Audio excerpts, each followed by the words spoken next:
Ya minta doa untuk suami supaya cepat sembuh. Oh gitu ya.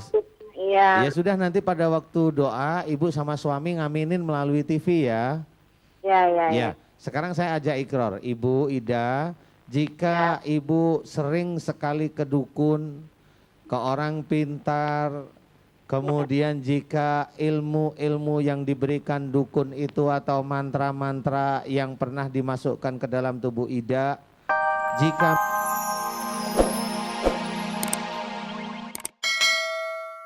perilaku kita harus kita tata, kita apa namanya? Kita harus belajar dari mulai cara bicara kita sebagai seorang muslim yang petunjuknya ada dalam Al-Quran. Kita disuruh lemah lembut, disuruh berkata yang baik, suruh berkata yang tidak penuh amarah, tidak boleh mencaci, gibah aja nggak boleh, kan gitu. Jadi kita harus belajar lewat situ. Banyak di dalam Quran itu. Banyak cerita di dalam apa namanya riwayat Rasul, di mana kita sering mengucap subhanallah, begitu indahnya sifat Rasul. Kok kita nggak mau mencontoh? Nah, ini yang akan menyebabkan berbagai macam penyakit, salah satunya adalah kanker serviks. Dan insya Allah kanker serviks ini memang bisa disembuhkan asal kita kembali ke jalan Allah itu secepat mungkin. Kalau dokter bilang ini stadium 2, ini stadium 3, ini stadium 3B, ini stadium 3Z, mamanya stadium 4. Saya bilang 3Z juga diam aja karena nggak tahu ya. Karena memang nggak ada kanker yang 3Z itu nggak ada ya.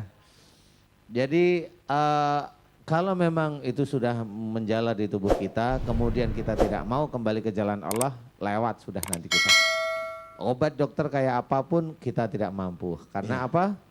Karena memang yang punya tubuh kita Allah, kalau ada suatu penyakit, yang memberikan penyakit adalah Allah, karena untuk memperingatkan diri kita, harus kita kembalikan pada Allah dengan memohon ampun, kemudian memperbaiki perilaku kita yang tidak terpuji. Baik. Itu salah satu hal, mudah-mudahan ini bisa menjadikan manfaat. Baik Ustaz. Dengan Ibu siapa di mana? Ibu Ida di Palembang. Ibu Ida di Palembang. Baik Ibu Ida, silakan langsung dengan Ustaz Danu. Ya, Assalamualaikum Pak Ustaz. Waalaikumsalam warahmatullahi wabarakatuh. Ini Pak Ustaz, saya sudah pernah tahu ke sini masalah suami saya yang disebut penyumbatan pembuluh darah di otak itu kan. Sekarang keluhan suami, tangan sebelah kanan sama kaki itu kan suka dingin, terasa dingin kalau diraba, terus sakit kaki sama tangan tuh sakit. Nah, kami kan pernah ke dukun karena katanya suami itu ada yang berbuat zalim. Nah sekarang ini saya kan sudah tidak berobat lagi sama dukun, sudah berhenti. Nah cuma masih sering mengganggu, sering SMS walaupun tidak saya balas. Nah itu ganggu juga Pak Ustaz. Siapa yang SMS? Siapa? Dukun yang ngapain suami saya dulu. SMS ke ibu? Iya, yang ini nggak ada, di sini nggak ada, cuma Assalamualaikum. Nah, cuma Oh gitu. saya balas. Oh ya. Mohon doanya Pak Ustaz supaya kami terhindar dari Oh iya. pemerintahan, dari perbuatan zalim orang. Gitu. Oh gitu. Kami cepat sembuh ya Ustaz, minta doanya. Iya insya Allah ibu. Ibu kalau dukunnya SMS sama ibu ya sudah biarin aja. Yang pertama ibu harus keluar dari kemusyrikan. Yang kedua anggap aja itu dukunnya gila. Ya. Nggak apa-apa ya. Kalau memang ada dukun melihat acara kita kemudian jengkel dengan kita nggak apa-apa ya. Bukan kita kali, Apa? Ustadz kali. Oh, ada kali ya. Nggak apa-apa. Kalau marah nanti kan ketanggor. Orang Jawa bilang ketanggor itu nanti Apa kan tuh? ketanggor itu kepentok, kena batunya istilahnya. Kena Ya. batunya. Biarin aja nanti. Kalau ada dukun marah biarin aja. Sekalian babat-babat aja. Ibu, Ya, benar-benar dianggap yang SMS ibu itu gila gitu Bu ya, dukunnya itu ya Bu. Jadi nggak usah dibales karena memang begitulah orang, kalau memang dia mau cari-cari seperti itu. Tapi yang penting satu, ibu benar-benar mau lepas dari ilmu-ilmu yang tidak baik di mata Allah, mau nggak Bu? iya mau. Benar serius? Serius. Oke, ibu namanya siapa? Siti Awaidan. Ibu Ida. Iya, ya. Ibu Ida ya. Ya. Ya. Ibu saya ajak ikror. Ibu nanti jawab, hanya jawab aja iya ikhlas lillahi ta'ala hanya gitu. Tapi serius dalam hati ya Bu. Maksudnya seriusnya di hati ya Bu. Ya, ya, ya. Ya. Ibu jika apa Bu? Doa untuk suami supaya cepat sembuh juga Pak Ustadz. Suaminya kenapa? Ya, minta doa untuk suami supaya cepat sembuh. Oh gitu ya. Iya. Ya sudah nanti pada waktu doa ibu sama suami ngaminin melalui TV ya.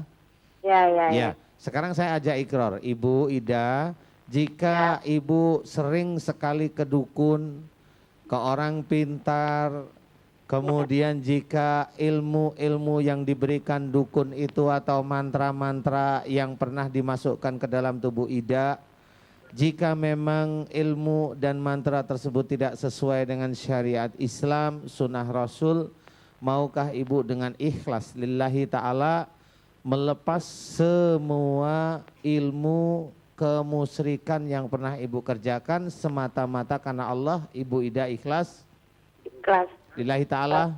Ta'ala. Amin, amin ya robbal alamin. Mudah-mudahan Allah memudahkan semua ilmu yang dari dukun lepas dari tubuh ibu Ida. Amin.